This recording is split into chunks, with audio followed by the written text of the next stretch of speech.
Hi friends, welcome back to the channel. So I recently had the honor of traveling out to Ottawa to be with my dear friend and soul sister Olga during her birth process of her first child.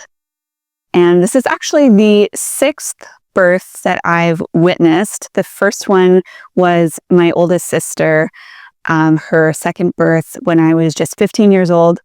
And really ever since then, I've been fascinated and just in awe of the power and the beauty of the birth process. So today I have a really special conversation between myself, Olga, and her amazing doula, Nancy, about a week and a bit after the birth of Olga's beautiful baby boy, Alexander. And in this conversation, we go really deep into topics around home birth and natural birth.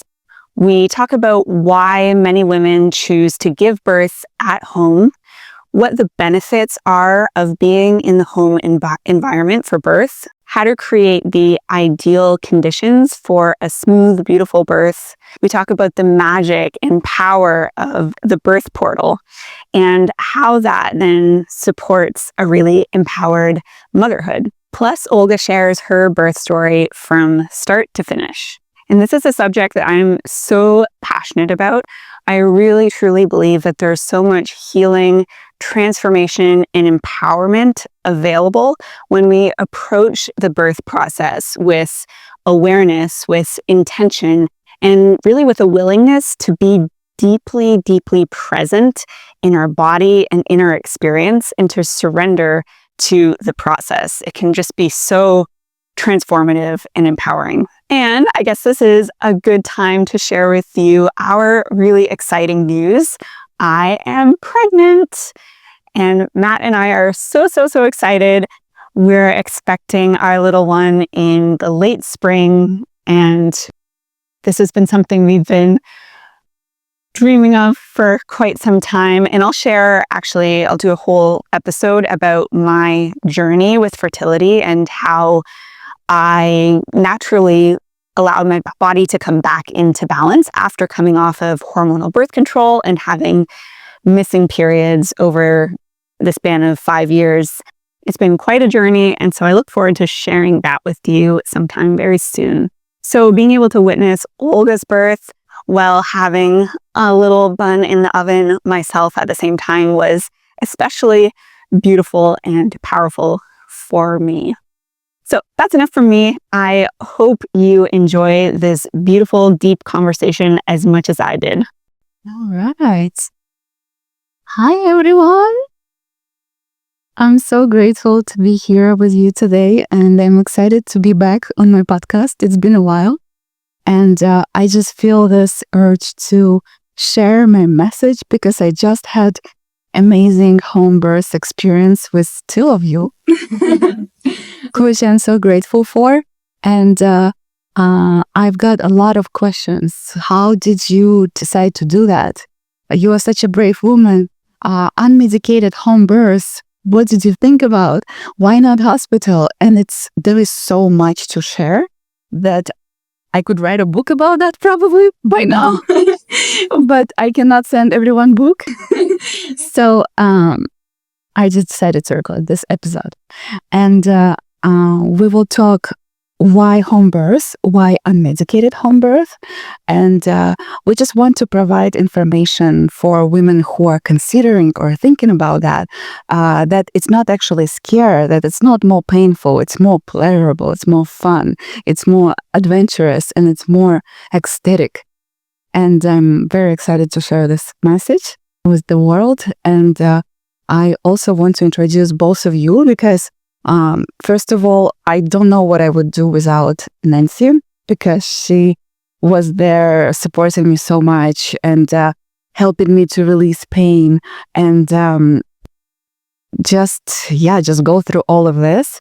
And also, I don't know what I would do without Cassidy, because Cassidy is my soul sister, and she flew all the way from Vancouver to be there for us. And she held beautiful space. Her voice, she was singing, and her gentle feminine presence was so grounding and also so soothing. And Cassidy is also, she's a pleasure embodiment and love coach. And she has online courses about how to connect to that, to the sexuality, and how to build meaningful soulmate relationship. So she has a husband who they've been together for how many years already? 15 years. 15 years together in a commitment relationship. And it's just so inspiring. It's amazing, beautiful couple. So Cassidy has a lot of wisdom to share, and she facilitated this decision for me to have home birth. And I've learned a lot from Cassidy about this. And Nancy, she's, as you probably realized, she's doula, or maybe not, but Nancy Sanguero. Sanguero, yeah, that's how I say it. Yeah. She's a birth coach and doula. And I think that's her calling by nature, by God, because when I've experienced her presence there, it's just, yes, this woman knows what to do, and she has so much wisdom to share as well today. So, without further ado, should we introduce this little? Oh, and this little guy was a product of our work together. This is Alexander Davidson. He was born at home, in this home, 8 days ago. In unmedicated home birth, he went through some adventures. I will share my home birth story at the end. And yes, it's been a journey. It was ecstatic, it was hypnotic, but it also was challenging and adventurous. And Alex have been through a lot. But yes, we'll share soon. And to start, I would like to ask all three of us, let's start with two of you. Why home birth?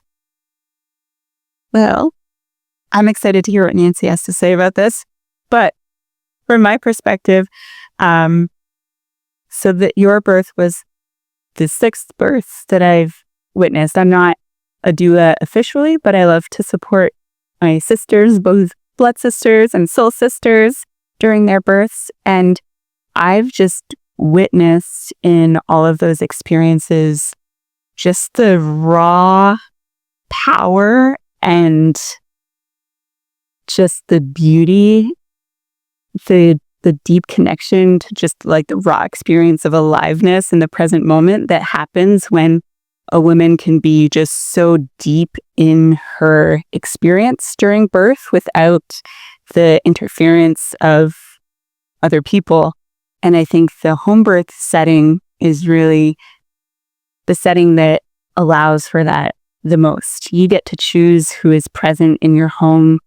You are in your own space, so you can feel comfortable to move as you please, to ask people to leave if you need to ask for whatever support you need. And just having all of that freedom and the ability to follow the impulses of your body, I think is so important for a smooth birth without complications and interferences. Yes, absolutely. And for me, it's similar. For me, birth is very sacred ceremony. And it's like a ceremony in a church, or a ceremony when we do different ceremonies with shamans or psychedelics. We have set and setting. We prepare for that.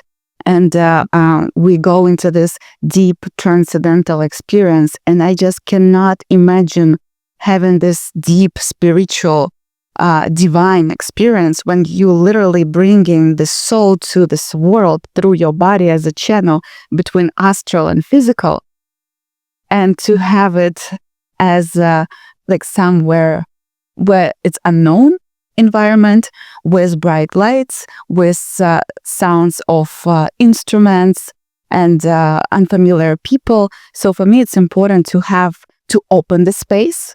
And the way it started, we opened it with a prayer. We sat down with Cassidy and Michael. You were not there yet. It was early. And we just prayed to our ancestors. We invited them to the room. our guiding spirits, our angels, to guide us on that. And also, to be able to move freely.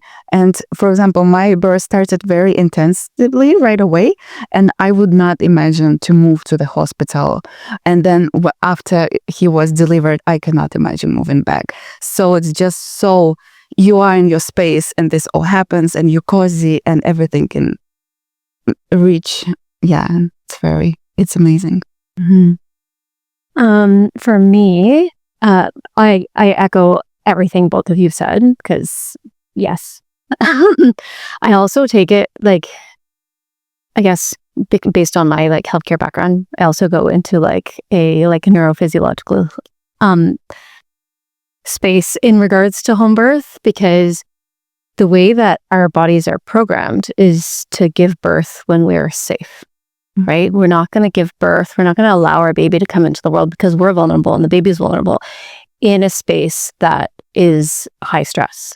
Right? And so like the way that our brains are programmed in terms of like the autonomic nervous system, that like part of your nervous system that controls things without thinking, right? You've got your parasympathetic, which is your feed and breathe. So we're sitting down to eat a meal and digest our food. We're making a baby. And we're birthing a baby. That all happens in that relaxed part of the nervous system. And then the stress part of the nervous system, when we're exposed to, there's a bear outside of our cave, then our bodies are on guard, right? It's like, okay, I can't give birth to this baby right now. I need to be in protective mode. And that actually closes the muscles of your cervix, which is what you need to open to let your baby through, right? So anything that could stimulate that stressed response can slow and stop labor. And it's that relaxed response that actually allows for that contraction of the long muscles of the uterus to open your cervix. And the thing is that we've been cultured with so much fear around birth and this idea that we would be safer if we moved to a hospital. But our bodies, our nervous system decides safety, not our conscious thinking mind. So through our programming, we might think that a hospital is a safer space, but our mammalian brain and our limbic brain that are governing birth are the ones that are deciding whether this is safe or not. And as soon as you're outside of your territory, you've got strangers coming in and out, you've got unknown factors. Those are all going to be perceived by your nervous system as bears, right? So you're automatically going to be going on guard, which is going to interfere with the natural physiological process. And the most physiologically normal birth is going to be the safest birth for a baby. The more you can create a just completely physiological birth where nothing's interfering, your body's doing what it's designed to do, then you're going to create the safest possible circumstance for that baby, right? So for me, like, I take it from a very, like, I echo everything you said in terms of like the embodiment of, we're literally ushering a new life into this world. So there's that aspect of things, but then also from like a purely like neurobiological standpoint, you want to be in a place where you feel safe. And I often will tell people, like, if you've ever had experience with like some sort of gastrointestinal bug or like some food poisoning, and you're like, you've got like, the hot sweats, and you've got this like really physical experience that's happening in your body, and you want to be close to your toilet. You don't want to be in some public space, and you don't want to be in a public place. Yeah, you don't want to be like hugging somebody else's toilet. Like, you want to be in your little cave. And it's a similar place we go to in our bodies when we're really that deep into like this physical experience, that the more you can be in your own space, your own territory, you control what's coming in and out. The more relaxed your nervous system will be, and the more open your body's going to be to allowing your baby to just answer. And something what I've learned, I took a course about home birth. I was preparing. I wasn't just crazy. Decided to birth baby in home. I've read a lot, and I was preparing. And what my teacher was saying, that similar to what you said, when we look at the ancient woman, primal women who were delivering babies in ancient times, they would go, most most likely they would deliver at night, so nobody disturbs them. They would go find this quiet, dark spot, and they would start birthing physiologically. And imagine if you would have all the middle of this bright light, which is in the hospital, most of the hospitals have bright lights. So if this primal woman would see bright light in ancient time, in tribal time, she would think two things. It's either a fire or some aliens just arrived. What else could it be? So our bodies tend to shut down the process to, we can literally stop birth to find safer place. And that happens a lot. I've heard from my friends who were delivering, even in birth homes. My sister, she was opening well, and then they had to relocate to the birth center, and then it stopped. They checked her, and it stopped, and it actually became smaller. Yeah. And then she came back home, it opened again, then she would have to go back. So, and it's so painful during this process, and it's very common. So. Yeah. And you think about like any other mammal, like, you know, there's a dog or a goat or whatever giving birth to its baby. And if you came and took it and moved it to another space, it would stop its labor. Like I actually know somebody who came home and her dog was giving birth on our couch. And so they just slid cardboard underneath the dog and lowered it to the floor just so that it wouldn't make a mess on the couch, and that stopped the dog's labor for 6 hours. Yeah. So just that act of moving is really a first intervention, because it is an interruption of that natural physiological process that's already gone underway. Yeah. I also like to think about, we were talking before about birth as essentially the ultimate culmination of the sexual experience. And it really requires the same kind of conditions as an amazing orgasm. Think about it. It's like the same conditions that's going to make your body feel safe and open and able to surrender to have the most beautiful sexual experiences are the same conditions that's going to make your body feel safe and open to birth your baby. So would you want to have an orgasm in the hospital bed with strangers around and lights and unfamiliar sounds, or would you like to have an orgasm in your own space with some candlelight and nice music and your loved one beside you? Yes, that's a good analogy. Yeah, absolutely. And the next question I prepare, why not medicated birth? Because that's the second most commonly asked question when I published my post about home birth. How did you do that? That's so painful. How did you manage that? And I would say that, first of all, it started from preparation. So I've learned a lot about breathing, about vocalizing, about hypno meditations. And I also realized that it's all about presence. So when you are not resisting the pain which comes like a wave and takes you away, but instead you just surrender and kind of like jump into that wave, into this pain, and then it just dissolves. So that was helpful. This analogy, I've heard it somewhere, and that's exactly what I was trying to reach. And sound was really helping because our throat is connecting to our lungs, and it connected all the way to our yoni. And as we open throat, it opens up. With an open throat, we cannot stay closed there. When we're a fetus developing in the womb, our throat and the vaginal canal are all one channel while we start to separate. Yeah. Wow, that's amazing. Yeah. And another thing about pain, I was reading a lot, and from what I've learned, that it's actually more painful to have delivery in hospital because each intervention expands the length of the delivery and also can intensify pain, because epidural, it removes pain in the moment, but then as women's body recovering, it causes a lot of pain, and sometimes it can be weeks to recover from epidural. So it's either you just suffer for one evening or day, or 2, or you can suffer for weeks. Then each intervention, for example, induction, extends for another couple hours. So it can become longer and more intense. And I would not even call birth painful. I would say that it's just intense sensation. So when we consider this as not pain, but sensation, and just observe it, oh, this is happening to my body. Let's see with curiosity, how far can it go? I think for me, this was working, but it was really helpful that I also did Vipassana, 10 days Vipassana retreat, where we would meditate and sit in one position for all day. No, it was like sessions of 1 hour, 90 minutes meditations, but during pretty much all day.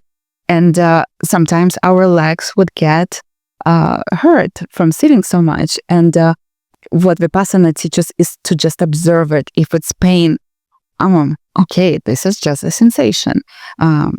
Observe it. If you start having pleasurable experiences and you start to get really like somewhere to seeing bright lights and some divine experience, again, Vipassana teaches this is just the sensation. It will pass too. So it's all about staying in this equilibrium state. And I think birth is the same. So yeah, it can be even pleasurable if you play with this energy, with this sensation. And I like when we had conversation with you before I went to the labor, you said birth is sexual. It's continuation of this process. And try to move sexy, sound sexy. And that helps also to move this energy. Yeah. Mm-hmm. Yeah. Yeah, what gets the baby in gets the baby up. That's great. Yeah. But yeah, being able to like connect with that energy so that you like the sensations are similar, right? Like it's the same parts of your body that are being activated, it's the same hormones that are being released. So, but the context that we hold those two things in can be very different, right? So if we can bring the context of this can be a positive sensation, or we just observe the sensation and we don't have to run away from it or like tense around it in the same way that we can do with sex, then we can actually just like allow and open and be in that space without it becoming painful. Mm-hmm. Yeah. So okay. On the subject of epidurals, we were just talking before we started recording about how I saw something on Instagram on a pregnancy post and someone in the comments saying, "Don't be a hero, get the epidural." And to me, it just blew my mind a little bit because a bunch of people also responded to that comment, agreeing and saying, like, you don't have to prove anything to anyone, just get the epidural. And so this is something that I wanted to highlight, that it's not about, showing how strong you are or being some hero. It's about being able to be fully, entirely present to your experience. Because it's not just getting your baby out. It's also an initiation into motherhood. It's a soul coming into the world. It's, you can be reborn yourself in the birth process. And to be numb to that, to me, that feels a little bit heartbreaking. And so for me, choosing to not get an epidural is choosing to really dive fully into your experience and like surrender fully to whatever is going to happen through this experience. Yeah. Yes. And when I was going through this experience and there was intense sensations and I was also very tired, I did a huge mistake of sleeping only 2 hours and a half before my labor day. And when I was going through intense experiences, I was understanding why women choose to do epidural. And I do not judge them. I respect every woman's choice. But also, it's important to understand that we all different.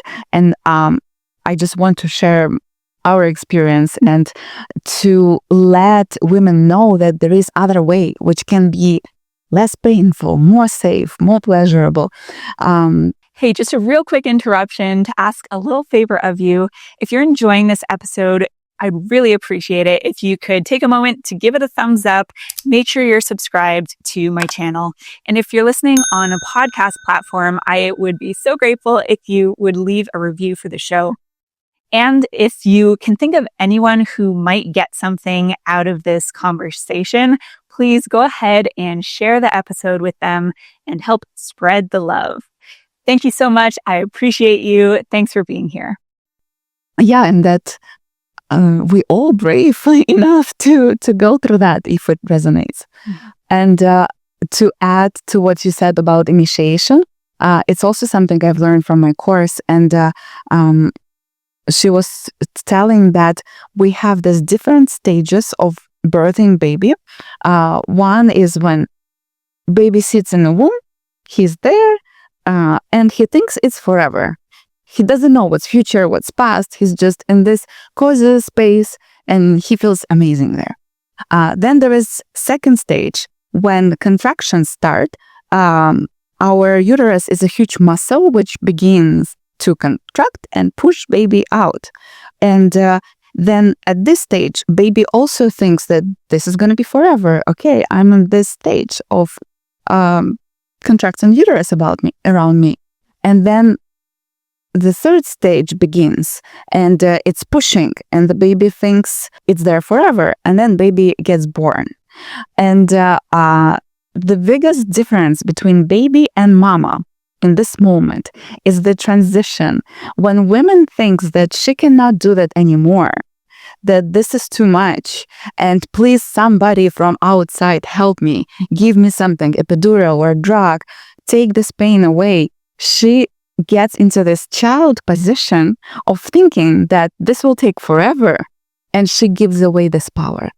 When actually, if she just fully embodies that and realizes her power of being able to bring new life to this world and fully embodying this experience, that's the moment when true mother gets born.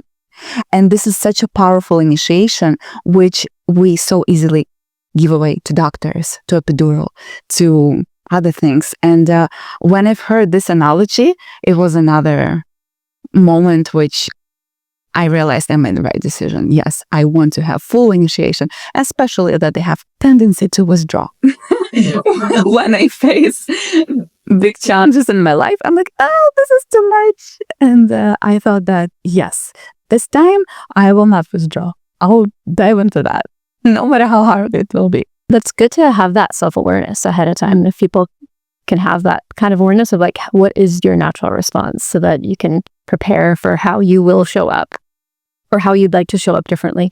Because that's one of the beautiful things about going through such an intensive process is then you can now see for yourself that instead of withdrawing in the face of a challenge, you have the capacity to keep going, right? So it's kind of like, and again, Cassie and I were talking about this in regards to the, you're not a hero comment or don't be a hero. When people choose to go run a marathon, nobody's in their ear saying, well, why would you do that? Like, you don't have to be a hero by running a marathon.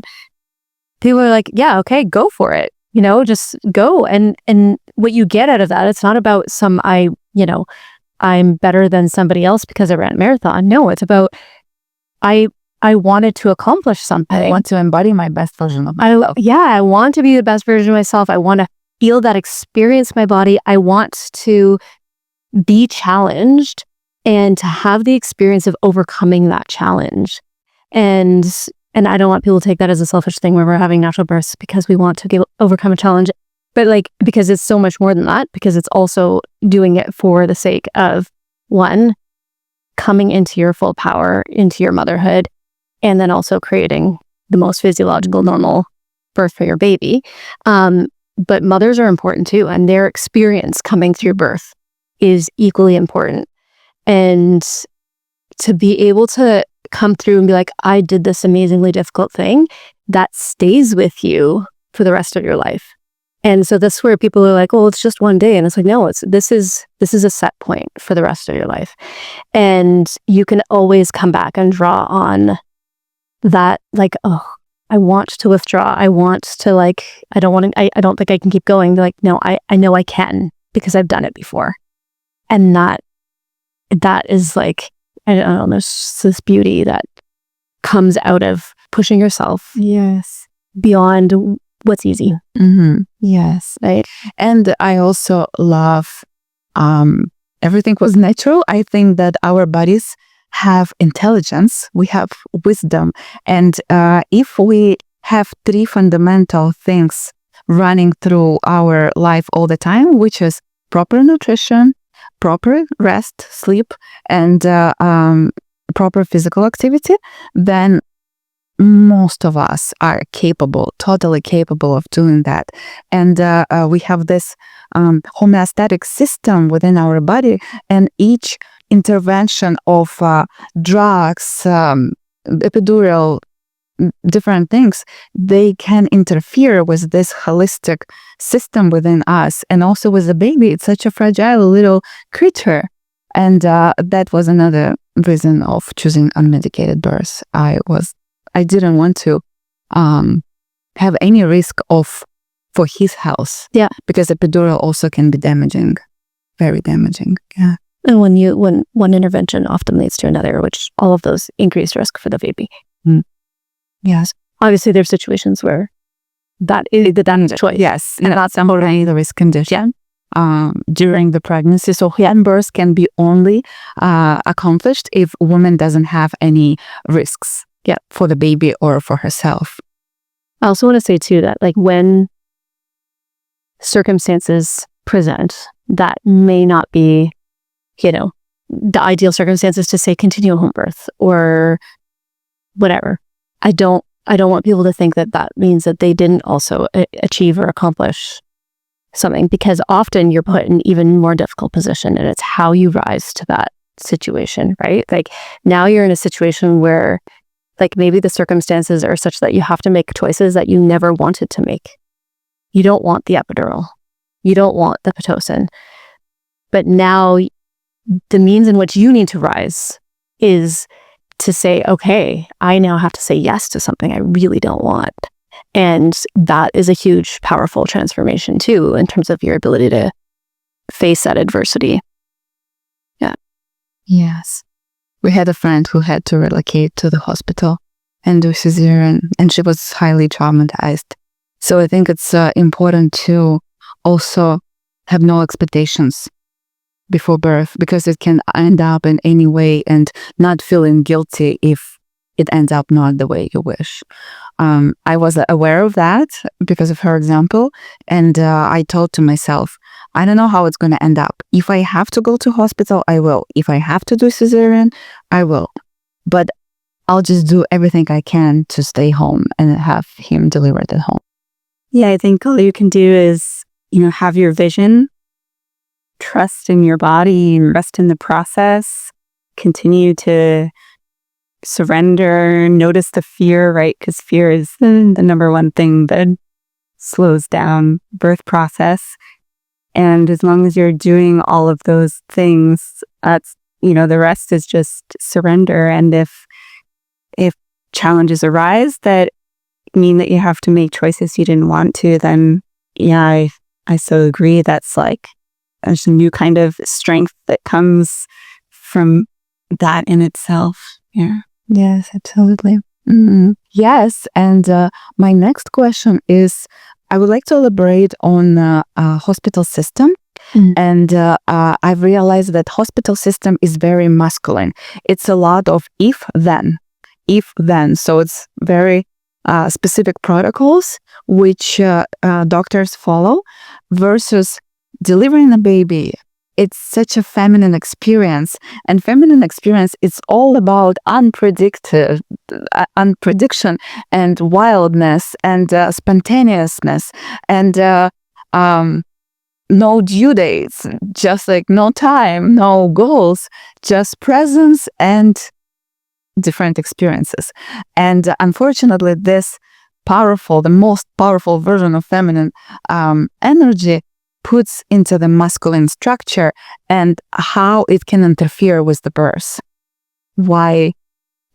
Yeah, what was wrong with the hospital system this way?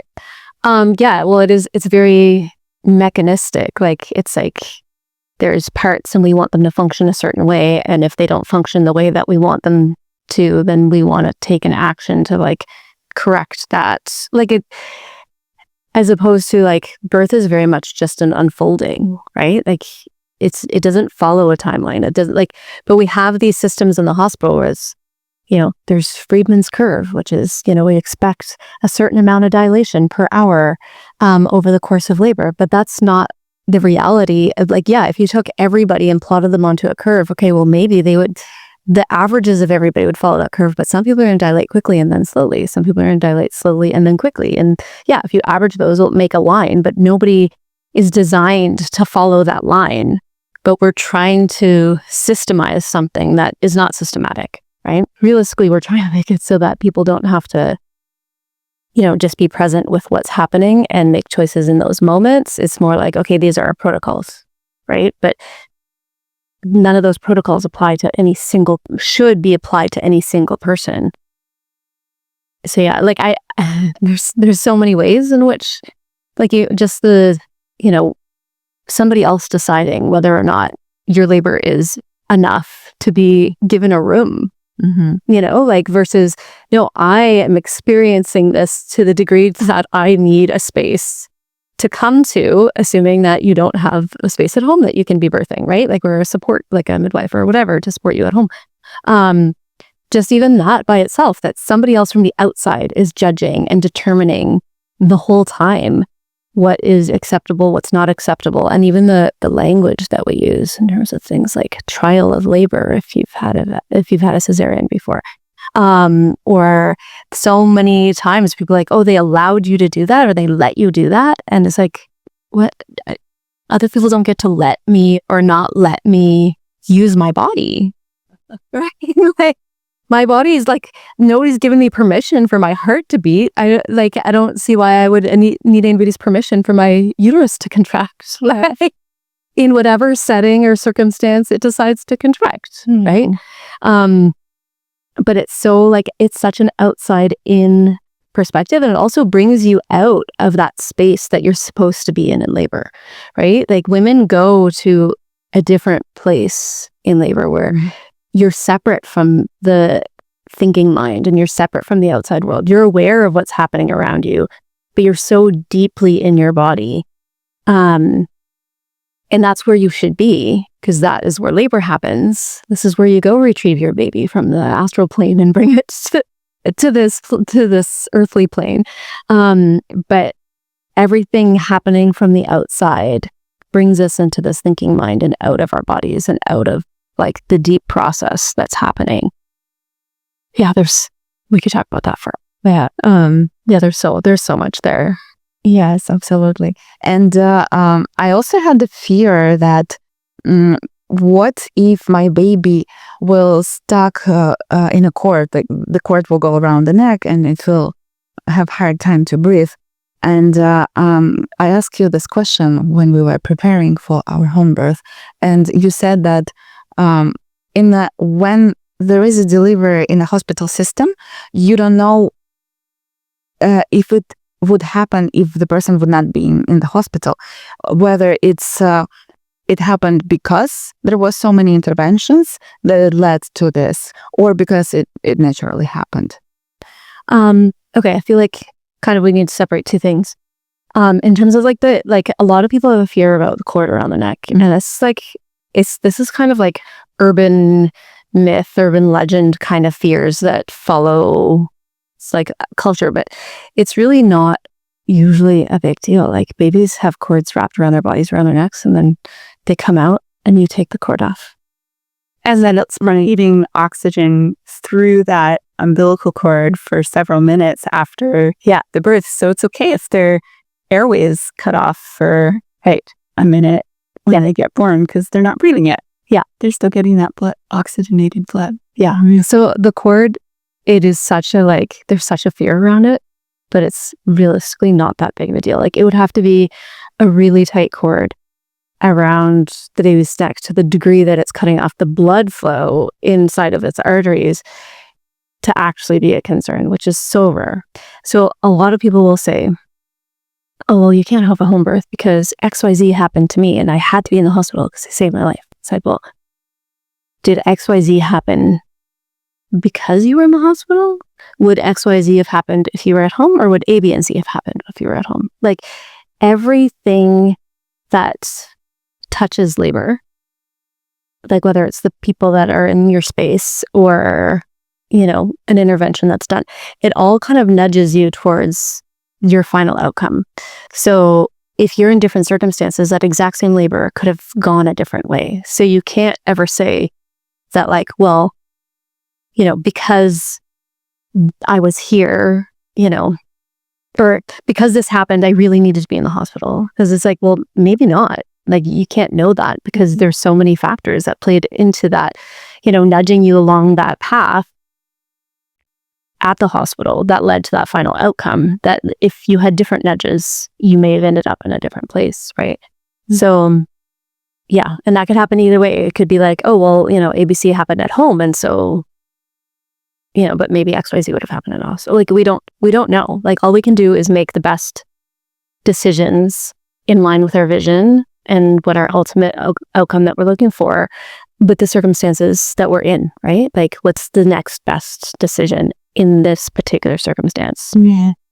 There are a couple of really clear examples of this related to the umbilical cord. Recently, you shared a story, and then I heard a story, almost the exact same story, from a friend just a couple days later about, unfortunately, oftentimes in a hospital setting, the umbilical cord is cut fairly quickly, especially if there is something that they deem to be a concern.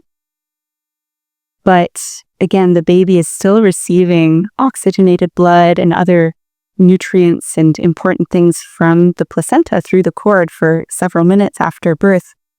And when that cord is cut immediately after birth, the baby's not ready to breathe yet. If the baby hasn't taken those first breaths, then it's still relying on oxygen coming from that cord. So I heard 2 stories that went the same way, where a baby came out, cord was cut right away, and then, oh no, baby can't breathe. The doctor takes the baby from the parents, brings it into a separate room for resuscitation.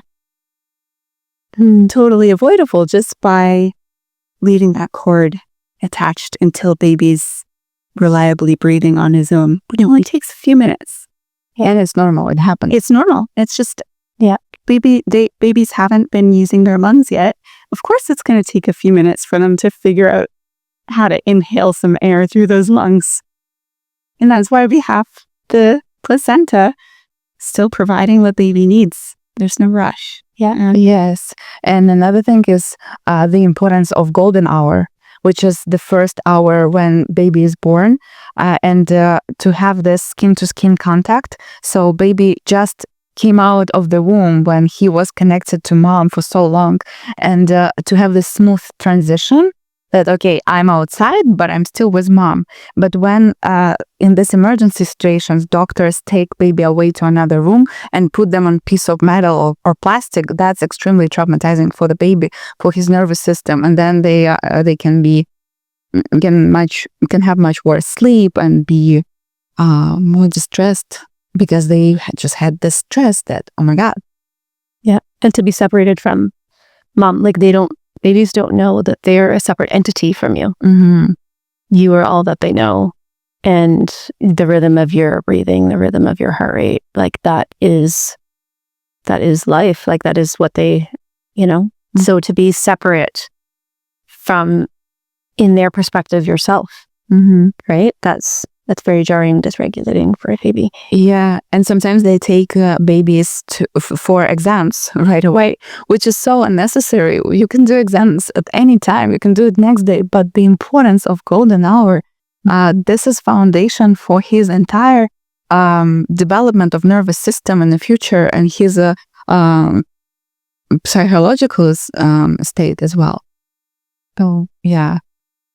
a lot of things which are like, as I study them, just doesn't make any sense. Yeah, there's definitely a lot of opportunities for disruption when we take birth and put it into like a systemized institution. Because a lot of people don't even realize that. Like, so at birth, they give babies what's called an APGAR score, which is they're looking at certain things like, are they breathing? What's their tone, their color, like that type of thing, just to see how baby is doing. But many people don't realize that the first APGAR score is just to see whether or not to pay attention to the baby. It's not that the baby needs to be breathing and like, animated the moments after birth, because again, it's still getting blood from the placenta. So it can take a moment to integrate the fact that it was born. And that's okay. And it's okay to just like take that moment. I had, I will never forget this. It was a birth I was at, and it was just the most beautiful thing, because this baby came out, and it was a water birth, and she came out and she had her eyes wide open and she was taking in the world, but her mouth was closed tight and she did not take a breath. And she was just like, and it took a good little while, but she was like, wow, this is the world. And she just was she was no rush to breathe, right? She was like, she was getting everything she needed. And it was just like this wonder of like, so incredible. And then she took her breath and she was fine. And like, it just, for her, it was just, oh yeah. It would have been like suction right away. Like, let's get baby, stimulate baby. Like, and nobody was like rubbing her. Like, she was clearly present. And everybody just took the pause, and it was beautiful. And that pause, that stillness can be just so, undescribably beautiful. Those first moments. Yeah. Like, and just protect those moments. Yeah. Yeah. And often moms need a pause too. Yes. Like, they just like, wow. Oh my God, I just did this thing. And they might not even be ready to like really even, be with their baby. They just like have to integrate their own like, oh my God, I just did this. Yeah. Right. And the thing too is that with home birth, the midwives have what they need to suction a baby while it's on mom's chest.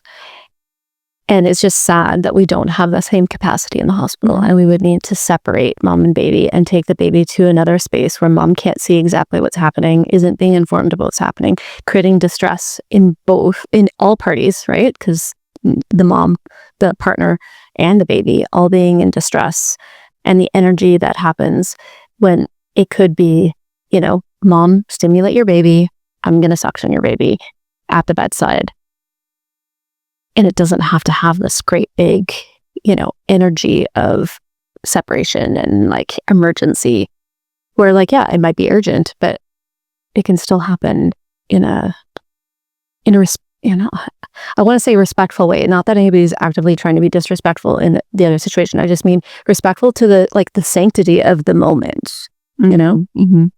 Yeah. It's just interesting that we have this opportunity to have all the equipment close to our bed at home, but not in the hospital. So that's a barrier for improvements for sure. Yes. So I guess I'll go into my birth story. Yeah, that's great. And then we'll see what else we feel common to share. So I would say that my birth story starts at a day before. And I think everyone starts a day before because it's how much rested you are. And but the problem is that nobody knows when this day before begins. So in my case, he was born on November 3rd, and his due date was November 4th. And our car broke right before due date, and we urgently needed to go get new car. Because our just was so old and so unsafe to drive, and it just fell apart. And we wanted new car, but we are in the middle of a construction, and it was just not the most financially smart decision to buy a new car while in the middle of construction. So we were delaying that. But I was looking at this car, and it was so old, and it's been through a lot because my husband is also a hunter, and he would sometimes throw that deer in this car, and it was full of blood. We had dogs there, and I was thinking that this is not the best car for my baby to drive around. I want him to be in a safe, nice, new, clean car. So I kind of manifested that. It broke 2 minutes from our home, and 2 minutes from mechanic station, and we just drop it off. They said we cannot do anything. And we managed to pull it over, was using some force. And they said it will actually cost you more to repair than to sell this car. So we decided to buy a new Tesla. Why? It was our dream for a while. And the only model which we wanted was available in Toronto. So the day before his birth, I know that I'm about to deliver, but I take a risk because we need to go there for paperwork. So we go to Toronto. And when in the morning, when we getting ready, I tell my baby, stay there one more day, then you can come at any time, but not today. So got the message. So we went there, we picked up the car. On the way home, I feel some strange sensations in my belly. And I tell my husband, something is different. I think it's approaching. He's like, interesting, just don't do it right now. I'm like, I know. I have a deal with my baby. So we come back home, it's late night, I go to bed, and then at 3:15 a.m. I wake up to take a bath and to go to restroom, and I see water on the floor, but it's not too much water. It kind of, it started to break a little bit, little by little. So it's a little bit of water, and it's a little bit pinkish color. I didn't have any other signs like the mucus plaque or blood show, nothing like that. That's the first sign that, okay, it starts like it's early stage. And I know from my courses that the best thing to do at the early stage of labor is to rest.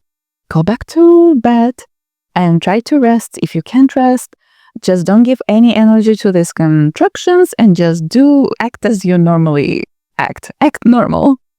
It's thanks to my husband. I think it started, but act normal. He was laughing. But in my case, it was impossible to act normal. So it started right away. It started actually 40 minutes after at 4 a.m. My contraction started, and there was no way I could do anything. Like right away, boom, full force. First few hours, I was able to walk around and just stop when it comes and just breeze through that. But then it started to get more and more intense. And I think I started to this calculator of contractions, how far apart they are from each other, for how long. And I went to bath just to be able to relax and switch my focus. And I turned on hypno meditation, which was really helpful. It was such a beautiful meditation, very relaxing. So I was just listening, trying to be fully present with meditation in the water and just breathing and make whatever sounds are comfortable through these sensations. And then Cassidy and my husband started to prepare everything. We had this huge birthing tub, the actual birthing tub in the birth room, which Nancy brought, which was communal birth tub where so many women delivered babies. It's all signed from all sides with names of babies who were born there and dates. And they started to prepare the atmosphere, candles, flowers, food.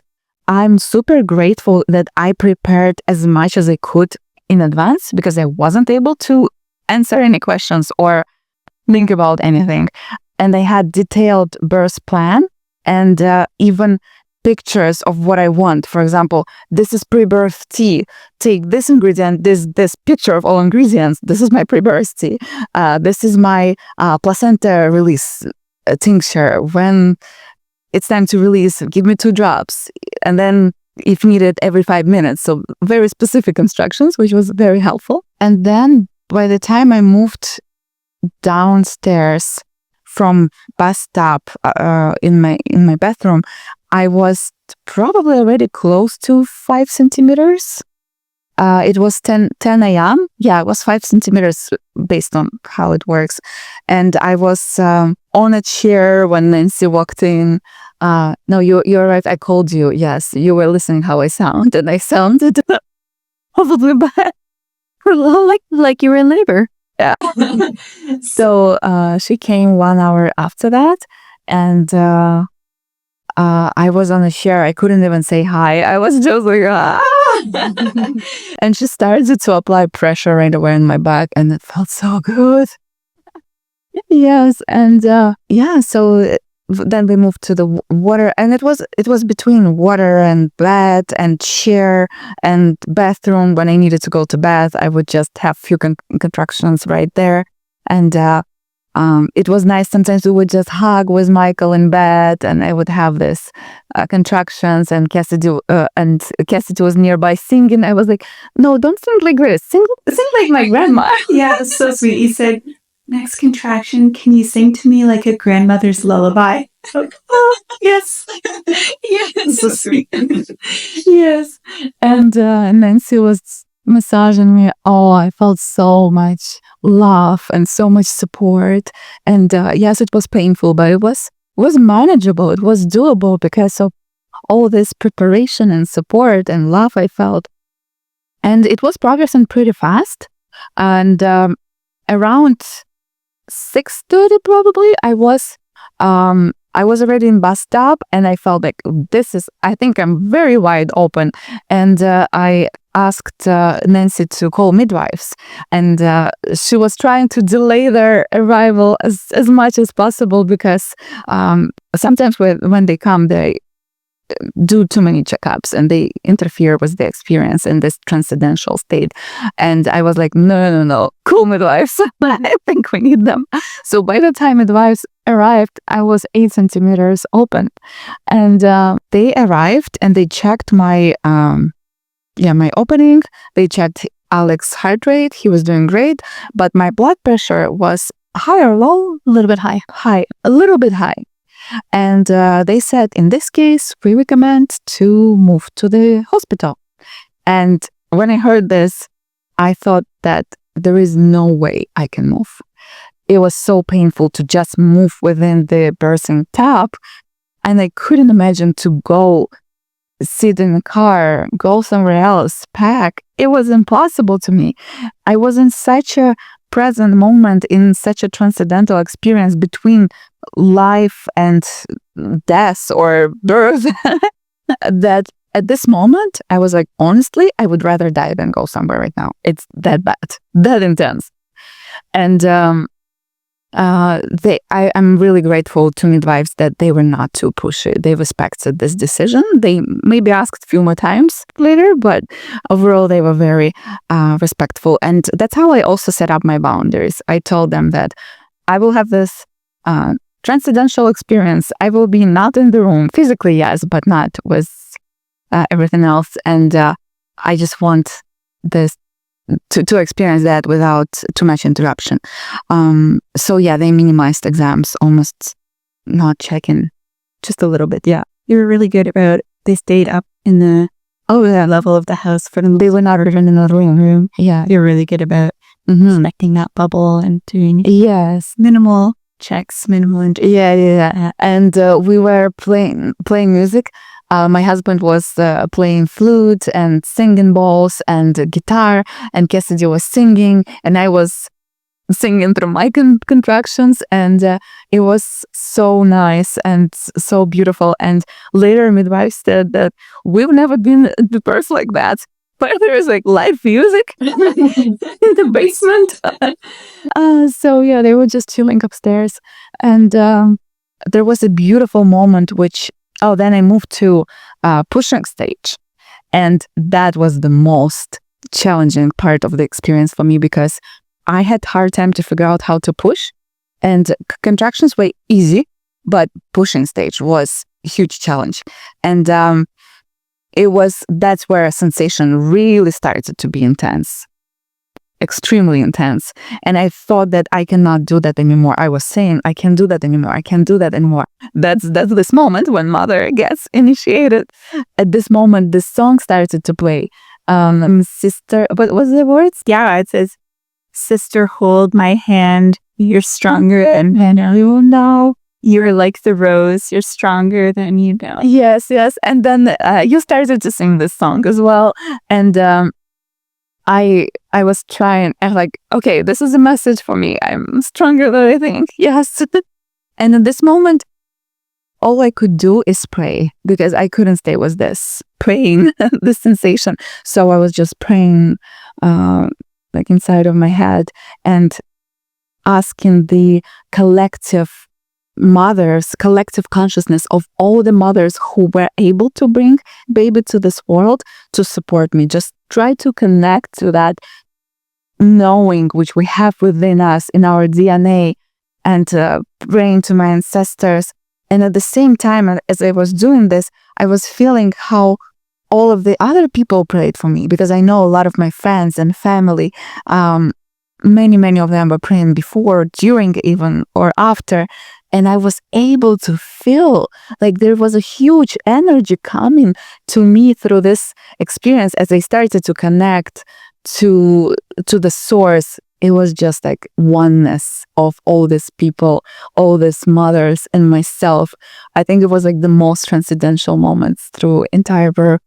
And I was gaining some energy for that because I did 3 hours of pushing, when normally in a hospital they cut you off at 2 hours, I think, or so. And midwives were already concerned. Okay, that's been too long. We need to try changing positions, or we need to relocate to hospital. Then eventually, after 3 hours of suffering, I realized that I'm doing something wrong. My intuition was telling me it's not working. You should do something else, and you keep doing what you used to do, even though you are on a different stage. And I was not able to understand what it is. And then midwife told me, try to sing not high but low, because all my sounds were like, I would start maybe low, like, and then go high. But when actually at the pushing stage, you need to sound low, like if you are about to pull, like, and it was really hard. And then eventually they insisted, we tried a couple more positions with Nancy. We tried open hips differently while sitting in bath. And also we tried this rebozo, yeah. Yeah, standing. We would rub them around my husband and I would try to stand, but I couldn't. My legs were so tired. Again, 2 hours and a half, no sleep. Not the greatest decision.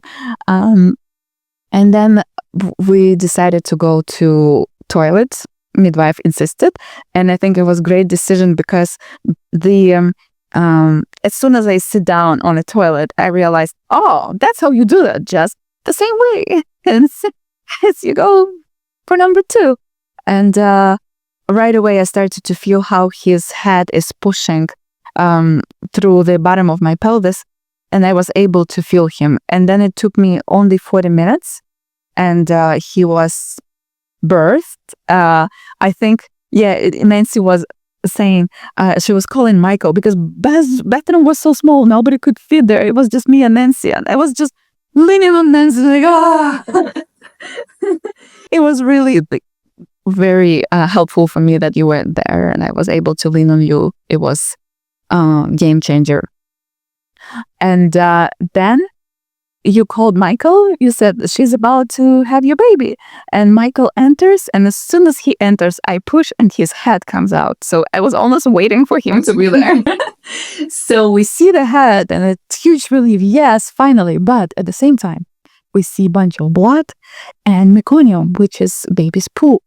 And this is emergency situation in normal birth. So we call midwives, and they call 911. So ambulance arrives just in case. Usually midwives equipped to manage the situation, but just in case they call paramedics. And then I push second time. And because I got scared of meconium and blood, and I thought that it's probably a good idea to just quickly push him out, so we take care of him. And because of that, I think in this moment I've got my tears. I've got stage 2 tears because I just pushed so hard and like right away moved him out. And as I lifted him, he was white and blue, and he was not crying, but I've heard that he was like making these noises. So I was calm. I knew he's alive. Everything is good. So we all relocated to the bed, and my husband got so scared. He was just in this close position looking at the baby, thinking that his son is about to die. But because I was preparing again, I knew that sometimes it takes time. You need to rub their feet, yes, or their back. So everyone started to actively rub him, and he was still skin to skin to me. I was kissing him. We had cords still attached, and midwives just quickly brought their equipment to start to the suction of the poo from his throat, and it was a lot in this machine. And then he started to like cry and stop, and he was good.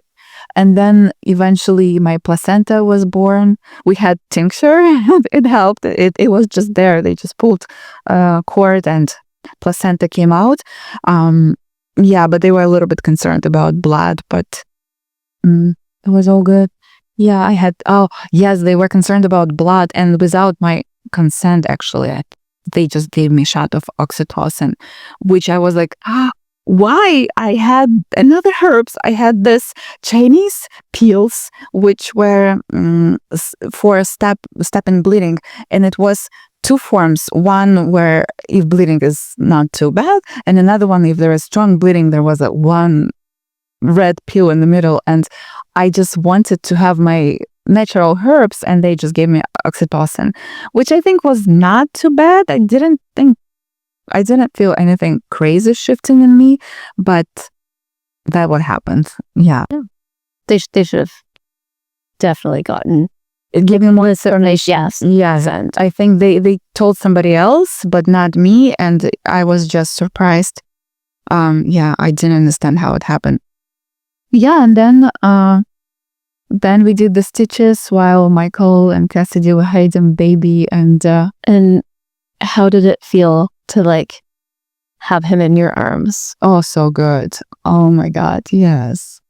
It's immediate connection and love and appreciation.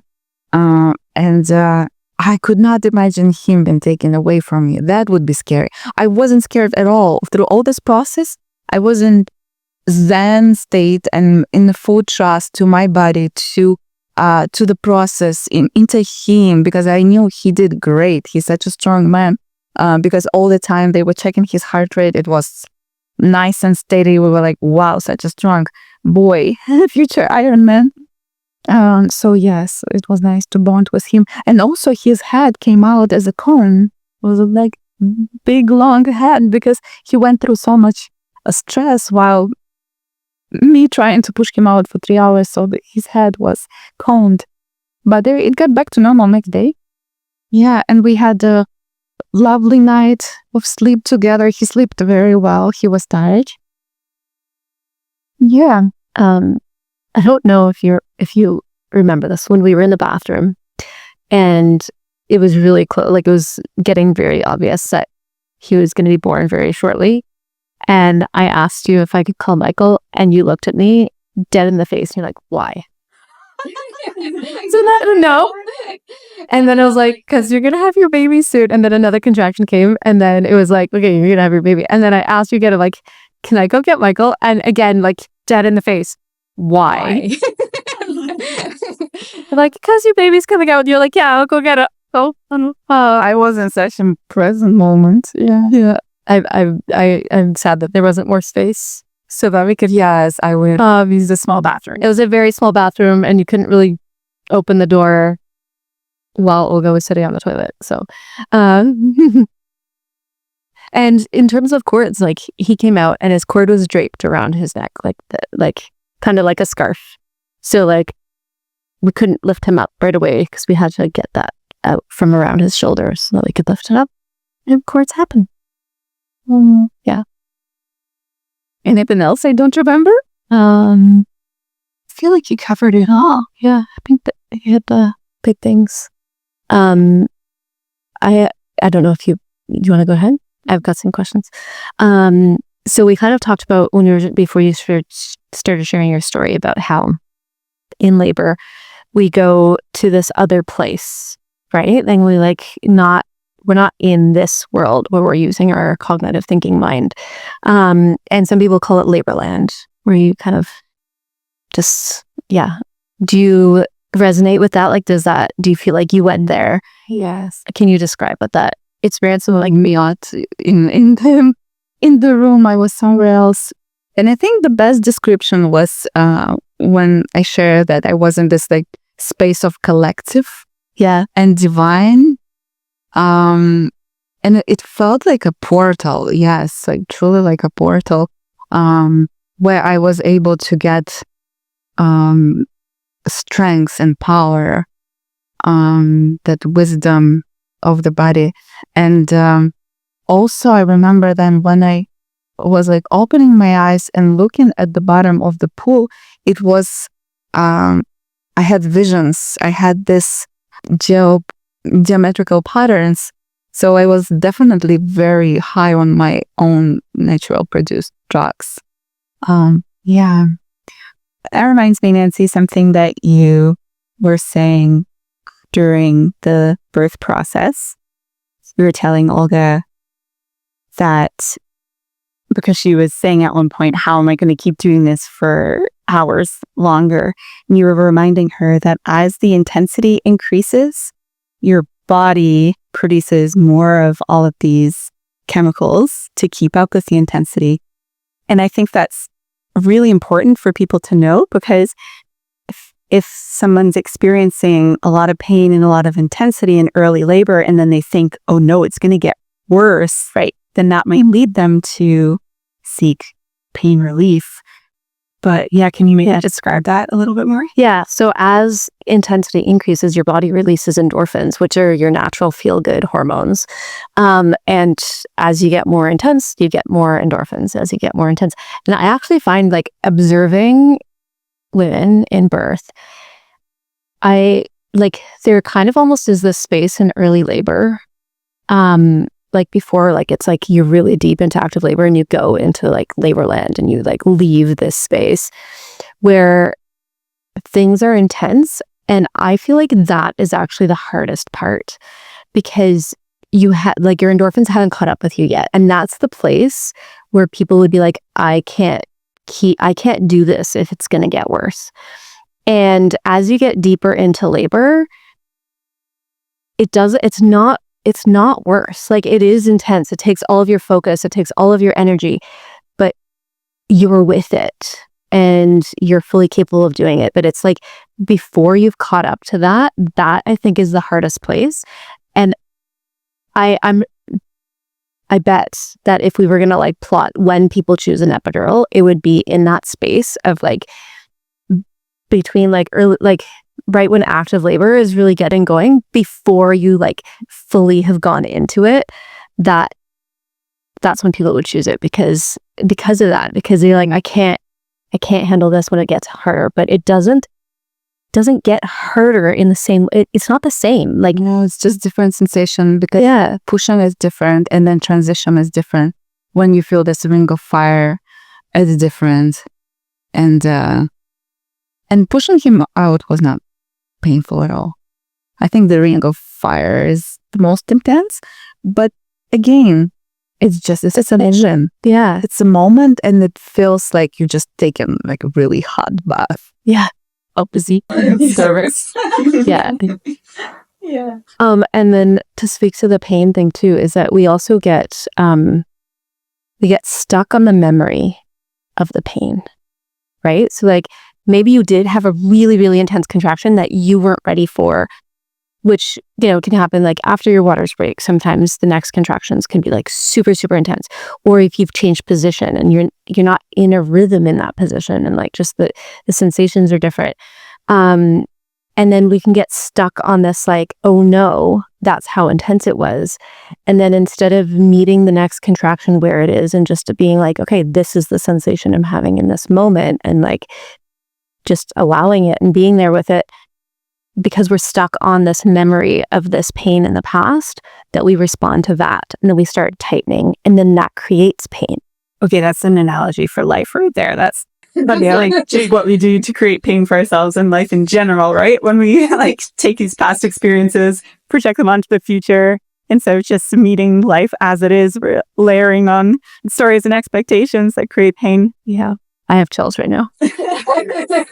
Yeah, so true. It's so true. And that's one of the things that's so beautiful about birth, is that it really is like, it is, so much of it is an analogy for so many other aspects of life. And it gives us an opportunity to be embodied into our most primal and like in touch with like this deeper part of ourselves, and to face these things in these moments. And then you can be like, yeah, I know I can face these things. I know that I can let go of a past pain and meet this where it's at. And I know, like, yeah, there's so much we can take away and then apply throughout our lives. Like, parenting gets challenging. And when you're like, okay, well, what did I do when it was so hard I didn't think I could make it through? It's like, okay, I'm just gonna be in this moment. I'm gonna breathe. I'm gonna, like, you can carry that forward to so many other aspects of life.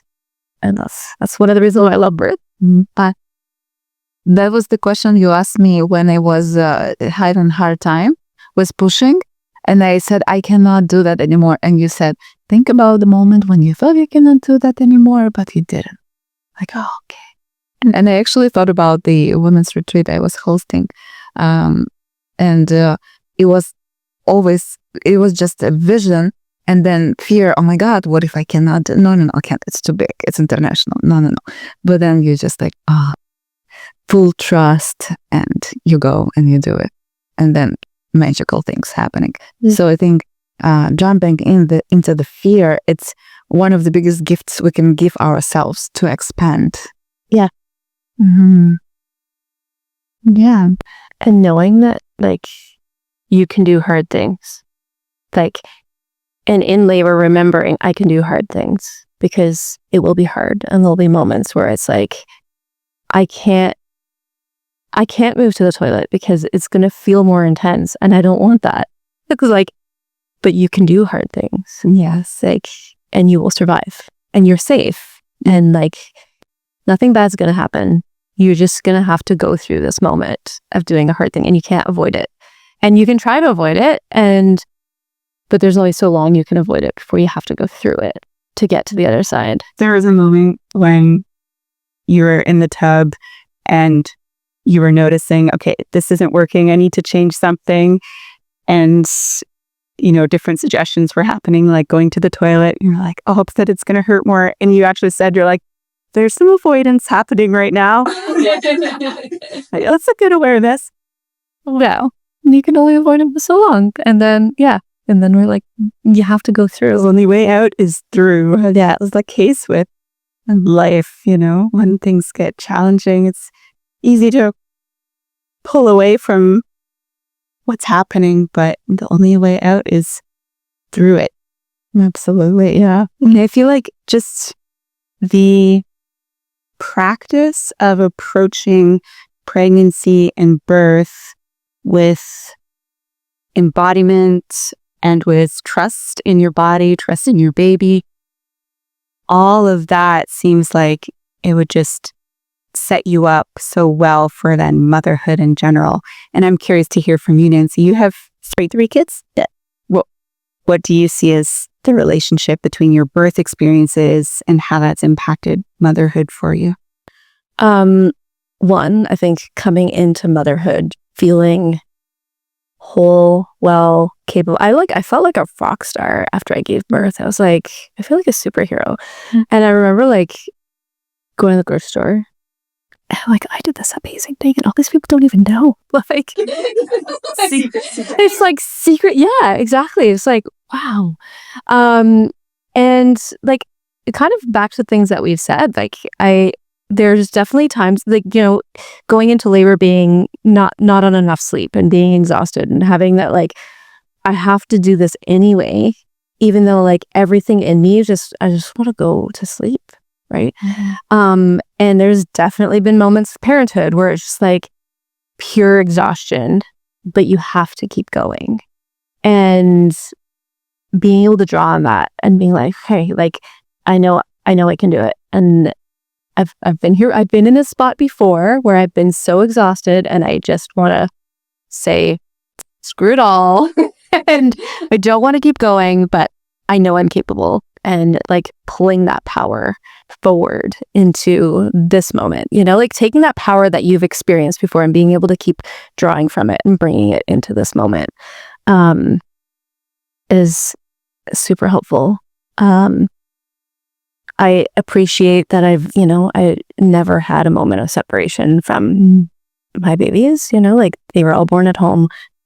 They all came here and stayed here until whenever I decided, like, and yeah, I like my kids are older now, like they're 18, 15 and 13. And my experience has been fantastic. Like I am so grateful. I tell them all the time how grateful I am for them choosing me as their mother, and that I get to share my life with them. And we just have such a wonderful, peaceful existence in our home, very much like their births. Were they all three home birth? All three home birth babies. Yes. Mm-hmm. Yeah. Yeah, it just lays such a beautiful foundation, for the whole family. Yeah. Yeah. And yeah, it's like knowing that you can create this amazing space within your home for birthing and then for, nurturing and caring for your baby. Yeah, it's good. Yeah. And the other thing I wanted to share about my experience with Alex after he was born, because it was such a long labor and because he got this tubes in his throat, I think the next day he had this strong emotional release from all this experience. And he had hard time to go to bed. And he was crying a lot. It was actually the most disturbing night. Other than that, he sleeps great. Was the second night. Second, yeah. First one, we were just exhausted. We both slept. But second one, yes. And Cassidy was sleeping in next room, and she heard him crying. And she came and she said, "Do you need support?" And I'm like, "Yes, I don't know what to do. He's crying. I can't calm him down. Nothing works."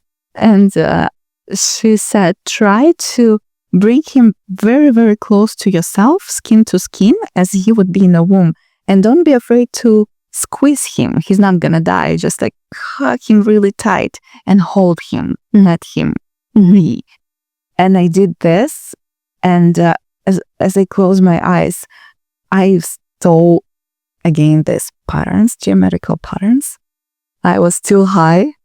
It's already been over 24 hours. And I was just holding him, and he was making this noises like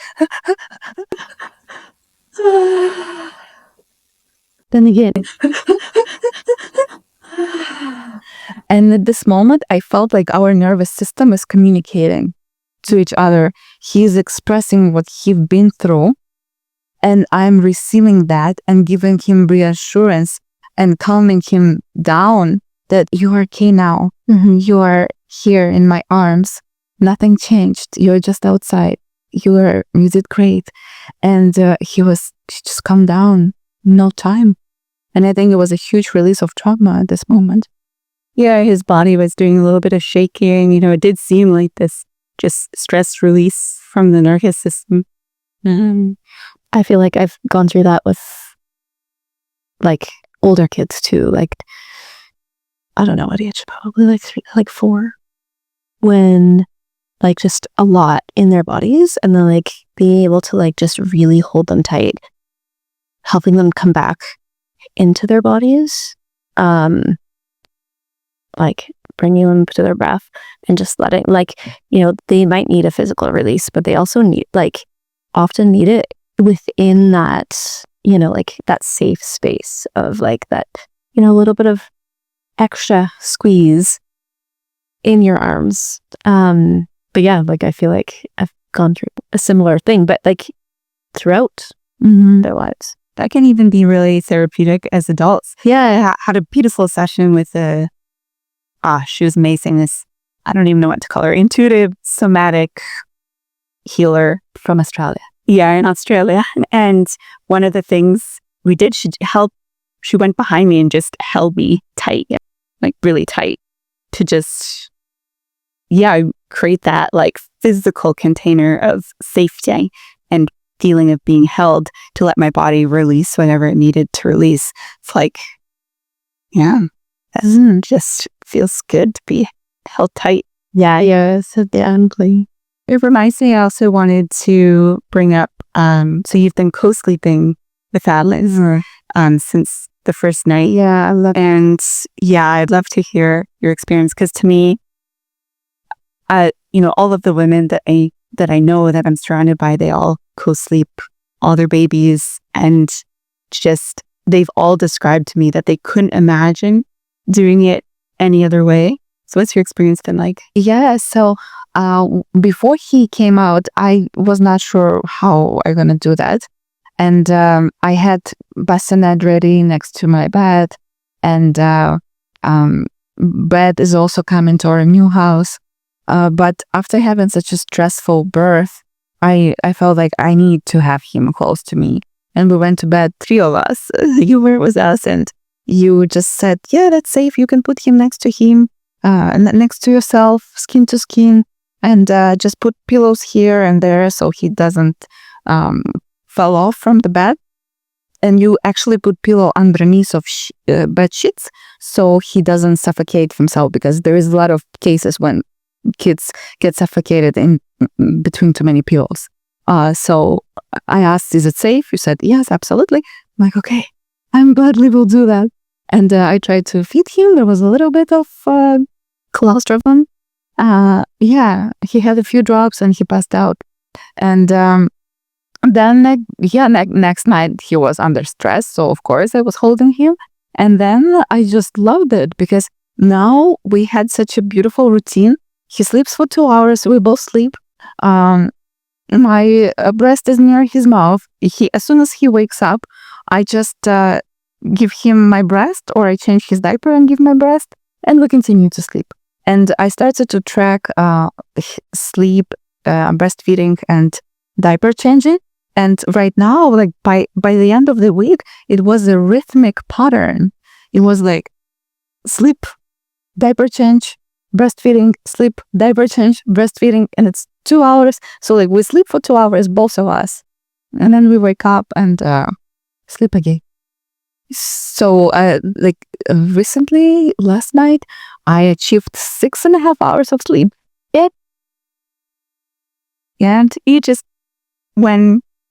if baby is in a separate space, even just a couple of feet from you, in maybe a crib beside the bed, for example, well, 2 things. Number 1, remember that at this point, like, your baby still feels like they're a part of you. Like, you and the baby to the baby are one being. And so to be separated like that, they don't know that you're just a couple of feet away. So that can cause a lot of distress for the baby, and will mean that the baby won't be sleeping as well, because it doesn't have the comfort of mom right beside him to let him know that everything's okay and it's safe. And then the other thing is, if baby is even just a few feet away in a crib or something, by the time as baby is waking up to feed, by the time, if you're sleeping, by the time you hear him, he's already going to be like making sounds, right? You'll hear him dressed. He is already a little bit distressed, because he's needed to get to the point of making sounds to alert you to come feed him. And then you have to get up out of bed, fully awake. Now baby's a bit distressed. It's going to take longer for him to calm down and feed, and it'll take longer for both of you to fall back asleep. Whereas when baby's right beside you, sometimes you don't even have to fully wake up. You just you're half awake, just pop a boob in there, and then you both go right back to sleep. Yeah. And it's so much better for both of your sleeps. Yes. Yeah. Yeah. Yes. That's the way for me. Yeah. And I just like think about it evolutionarily speaking too. Like, just even imagine a bear putting their newborn cub in a separate part of the cave. Yeah. To go to sleep. Like, it is so against our biology. No other animals, mammals anyways, would do that. Exactly. And this is why, like, the whole idea that, like, co-sleeping is not safe. It's like, no, like, a lot of people will end up co-sleeping one way or the other because it's functional and because biologically, like it is innate in us for our babies to be close, right? So instead of saying, oh no, you can't do that, let's create safe space to sleep. Because what you don't want is somebody then being so exhausted because their sleep has been so disrupted because the baby is not close to them and they're having to go through this whole cycle of fully waking up before feeding their baby.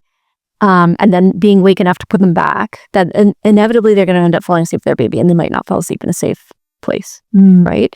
So let's just actually support what's biologically normal because it's likely going to end up happening anyway, and we can do it safely that way. And it's easy for it to be safe. Yeah, it's a big misconception that there's something dangerous about co-sleeping.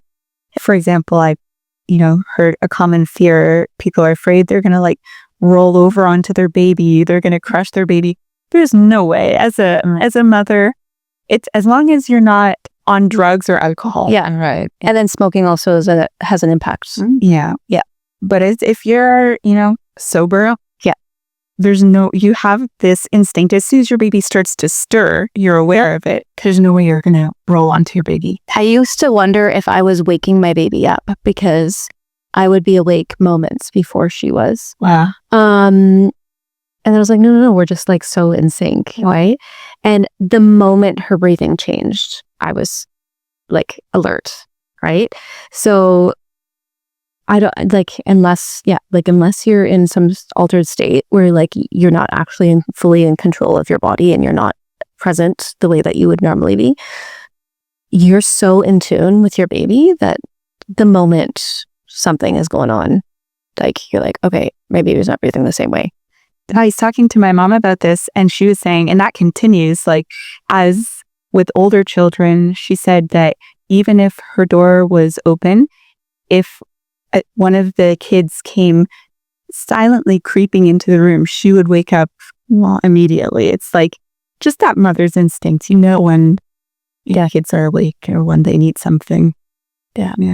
And I co-slept, and we like had a family bed for a long time where it was like the kids and I all slept together. They're all teens and they all sleep in their own room now. We don't, they do eventually make their way.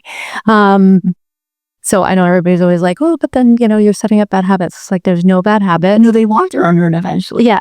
Yeah. And feeling safe when you're going to sleep there's no bad habit about that. And frankly, I don't sleep alone. So why, I don't understand why we are sleeping alone. For small humans to sleep alone. But I feel like that was such a big part of parenting for me, is like at the end of the day, no matter how challenging the day was, it was like, okay, but we've got this, right? And it's like, tomorrow I'll be a better parent because, we all have our challenging day. But right now we are just snuggled in love, and it's wonderful and beautiful. And I remember when my first was little, and she would wake up with the biggest smile. Before she even opened her eyes, before she vocalized, she would just have the biggest smile on her face. And I'm like, if she wasn't sleeping next to me, I'd be missing all of these wonderful moments with her. And yeah, so I cherish sleeping with my kids. And I actually had the opportunity to sleep with my now 15-year-old. He was 13 at the time. He had an ear infection. And he came to get me in the night to like give him some drops in his ears. Like some hydrogen peroxide and colloidal silver and stuff. And then I was like, do you want me to stay with you? And then he snuggled in. I did not sleep for the whole night because I'm like, I am memorizing every moment of this where I get to snuggle my baby again. It was so beautiful, but like that was, like that's a warm, safe space for him. And it always has been. So, yeah. Sweet. Yeah. All right. I think our time is coming up. And I would like to add. So great. Lovely air babies. Yeah. That's our true calling, mother cats. Yes. So yeah, to wrap it up, I would like to ask you, if there is any message you would like to share to our listeners, and also how they can find you, because you, Cassidy, you have such a tremendous support for women to find their sexuality, to connect to their body, which is huge for the birth, for the natural birth, is this connection to the body. And I know you do a lot of this work. So please share how they can find you. Yeah. And when he said, if there's any message you want to share, I think that is exactly it, about how like it's all connected and it's all through our bodies. And this is why I'm so passionate about helping people with embodiment. It's like our bodies carry so much wisdom, and when we learn to tap into that and to trust it and to just be in present moment communication with our body, our heart, our mind, our spirit, then it's like we can flow through life with so much more ease, and it impacts everything. And I think doing that work to practice that internal connection prepares you so well for, well, everything. Relationship, great sex, smooth pregnancy, smooth birth process, parenting, like every step of the way. Our body is our constant companion, and to create a deep relationship with it, I think, is one of the most important things that we can do. So that's what I help people. Yes. And if you want 6 hours intimate experience, she will teach you how. True. Yeah.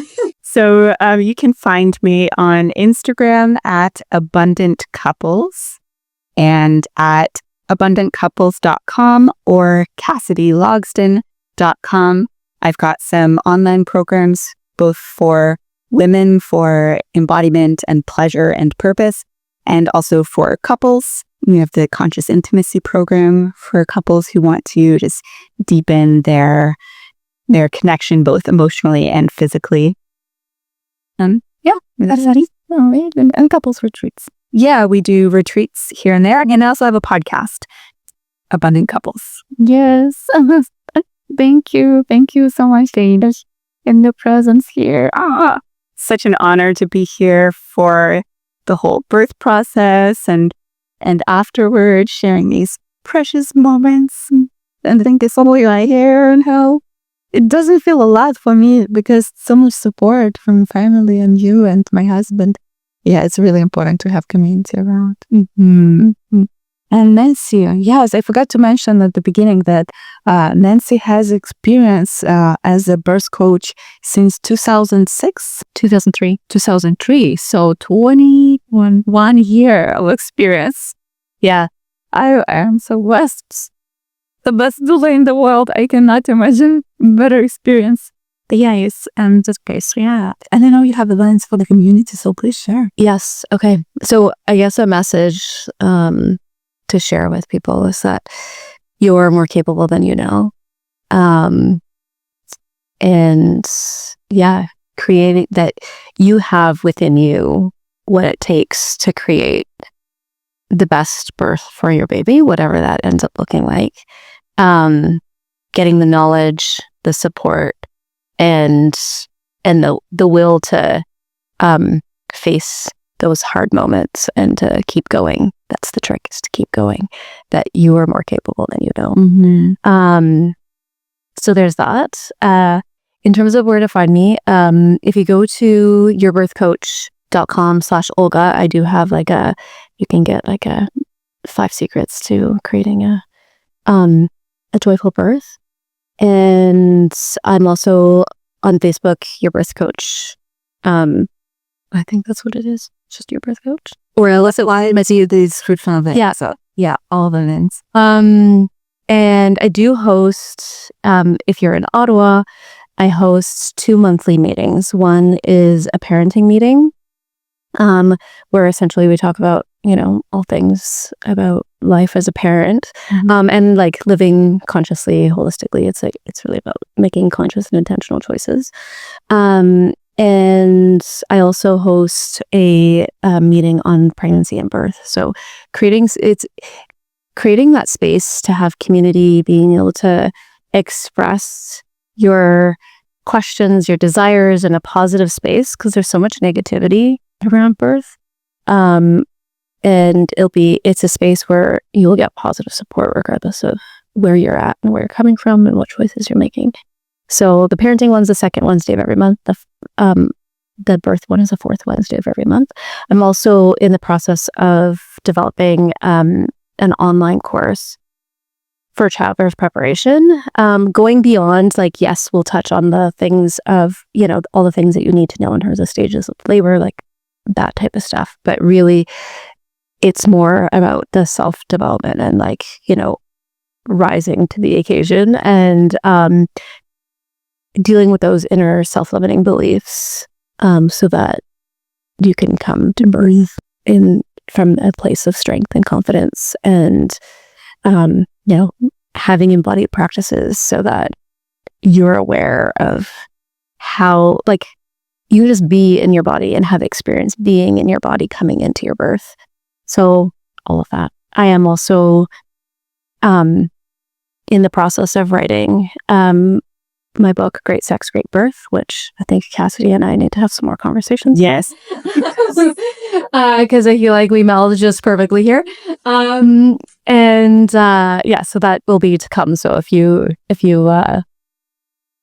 follow me or get the 5 secrets to joyful birth through yourbirthcoach.com/Olga, then you'll hear about when those things are released. So Amazing. yes. Thank you. Thank you so much. Thank you. It's such an honor to be here. Oh, thank you. So happy to have you here.